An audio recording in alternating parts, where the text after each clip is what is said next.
Genius is 1% inspiration and 99% perspiration. அதாவது மதிநுட்பம் என்பது 1 விழுக்காடு ஊக்கம், 99 விழுக்காடு வியர்வை என்ற புகழ்பெற்ற பொன்மொழியை கேள்விப்பட்டிருப்பீர்கள்.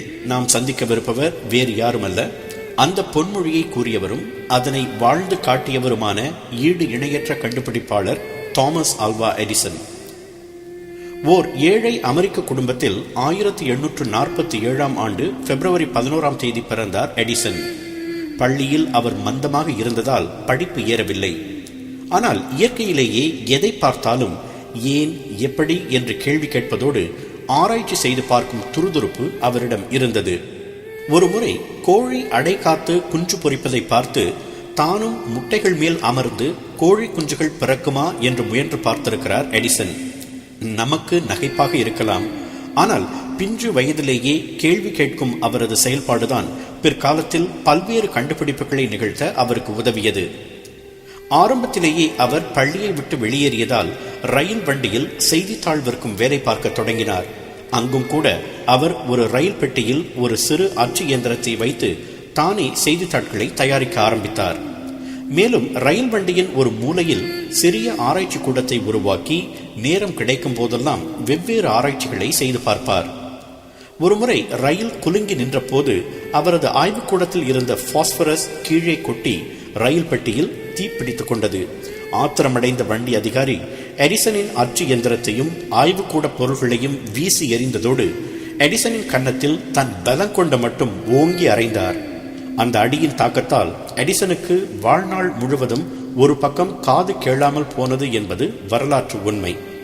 அந்த அதிகாரியால் எடிசனின் உடலில் மட்டும்தான் காயம் விளைவிக்க முடிந்ததை தவிர அவரது உள்ளத்தையும் வைராக்கியத்தையும் துளி கூட அசைக்க முடியவில்லை.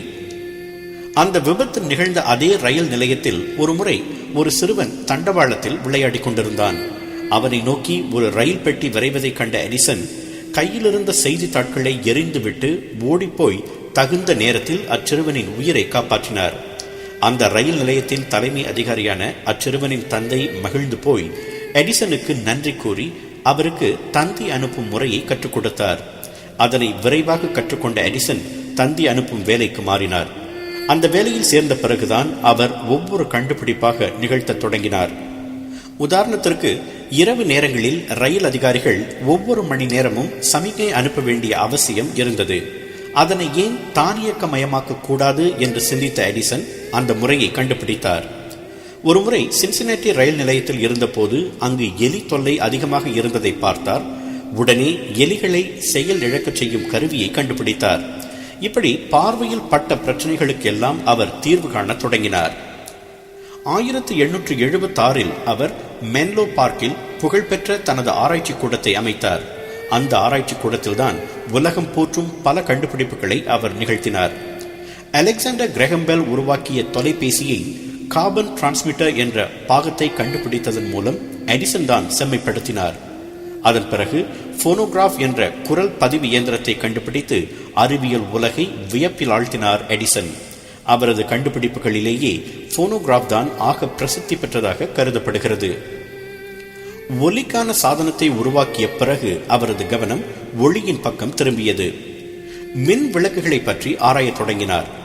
ஒரே மின் அலையில் பல விளக்குகளை ஒளிரச் செய்ய முடியுமா என்று எடிசன் சிந்தித்தார். நிச்சயம் முடியாது என்று அடித்து கூறினர் சமகால விஞ்ஞானிகள். ஆனால் முடியாது என்ற சொல்லையே தனது அகராதியிலிருந்து அகற்றியிருந்த எடிசனுக்கு அது தீர்க்கக்கூடிய ஒரு சவாலாகவே பட்டது. அவரும் அவரது 50 உதவியாளர்களும் பணியில் இறங்கினர்.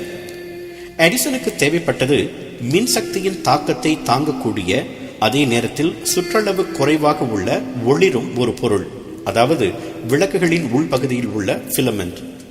பல்வேறு கனிமங்களை கொண்டு கிட்டத்தட்ட 1600 சோதனைகளை செய்து பார்த்தார் எடிசன். அதன் மூலம் மின் விளக்குகள் பற்றி ஒன்றல்ல இரண்டல்ல சுமார் 3000 கோட்பாடுகளை வகுத்தார். அவற்றுள் ஒரே ஒரு கோட்பாடுதான் அவர் தேடிய விடையை தரக்கூடியதாக அமைந்தது. ஒரு நூல் இழையில் கார்பன் சேர்த்து 5 மணி நேரம் தீயில் சூடு காட்டி பின்னர் குளிர வைத்தார். அந்த கார்பன் இழையை காற்று அடைக்கப்பட்ட ஒரு கண்ணாடிக்குள் வைத்து அதனுள் மின்சாரம் பாய்ச்சி பார்ப்பதுதான் நோக்கம். அந்த கார்பன் இழை மிகவும் லேசாக இருந்ததால் பல முறை ஒடிந்து போனது. ஆனால் ஒடியவில்லை எடிசனின் தன்னம்பிக்கை. பல முறை முயன்று கடைசியாக அந்த கார்பன் இழையை ஒடியாமல் கண்ணாடிக்குள் வைத்து மின் விசையை அழுத்தினார். மின்விளக்கு எரிந்தது. சமகால விஞ்ஞானிகளின் கூற்று சரிந்தது. எடிசனின் அதீத திறமை உலகுக்கு புரிந்தது. நமக்கு மின் ஒளி கிடைத்த அந்த வரலாற்று சிறப்புமிக்க நாள் 1879 ஆண்டு அக்டோபர் 21 அதன் பிறகு டைனமோ, பல்வேறு அளக்கும் கருவிகள், சினிமா கேமராவின் முன்னோடியான கினெட்டோகிராஃப், எக்ஸ்ரே படங்களை பார்க்க உதவும் புளோரோஸ்கோப் என அவரது கண்டுபிடிப்புகள் தொய்வின்றி தொடர்ந்தன. 1931 ஆண்டு அக்டோபர் 18 86வது வயதில் அவரது உயிர் பிரிந்தது. அதுவரை ஆராய்ச்சியும் கண்டுபிடிப்புமே அவரது உயிர் மூச்சாக இருந்தன. தம் வாழ்நாளில் அவர் நிகழ்த்திய கண்டுபிடிப்புகளின் மொத்த எண்ணிக்கை என்ன தெரியுமா? 1300. சரித்திரத்தில் வேறு எந்த கண்டுபிடிப்பாளரும் கிட்டக்கூட நெருங்க முடியாத எண்ணிக்கை அது. அதனால்தான் அவரை கண்டுபிடிப்புகளின் தந்தை என்று தனது ஏடுகளில் பதித்துக் கொண்டிருக்கிறது வரலாறு. எண்ணிலடங்கா கண்டுபிடிப்புகளை செய்த தாமஸ் ஆல்வா எடிசனின் தாரக மந்திரம் என்ன தெரியுமா? அதனை அவரே ஒருமுறை கூறினார் இவ்வாறு: வாழ்க்கையை அழிக்கக்கூடிய எந்த கண்டுபிடிப்பையும் நான் செய்ய மாட்டேன். ஏனெனில் மக்களை மகிழ்விக்க வேண்டும் என்பதே எனது நோக்கம். அந்த நல்ல நோக்கத்தின் அளவிட முடியாத பலன்களை நாம் இன்று அனுபவித்துக் கொண்டிருக்கிறோம். நீங்கள் அந்த மின் விசையை அழுத்தும் போது உங்களை சுற்றியுள்ள இருளை போக்குவதும் ஒளியை தருவதும் அன்று எடிசன் சிந்திய வேர்வைதான்.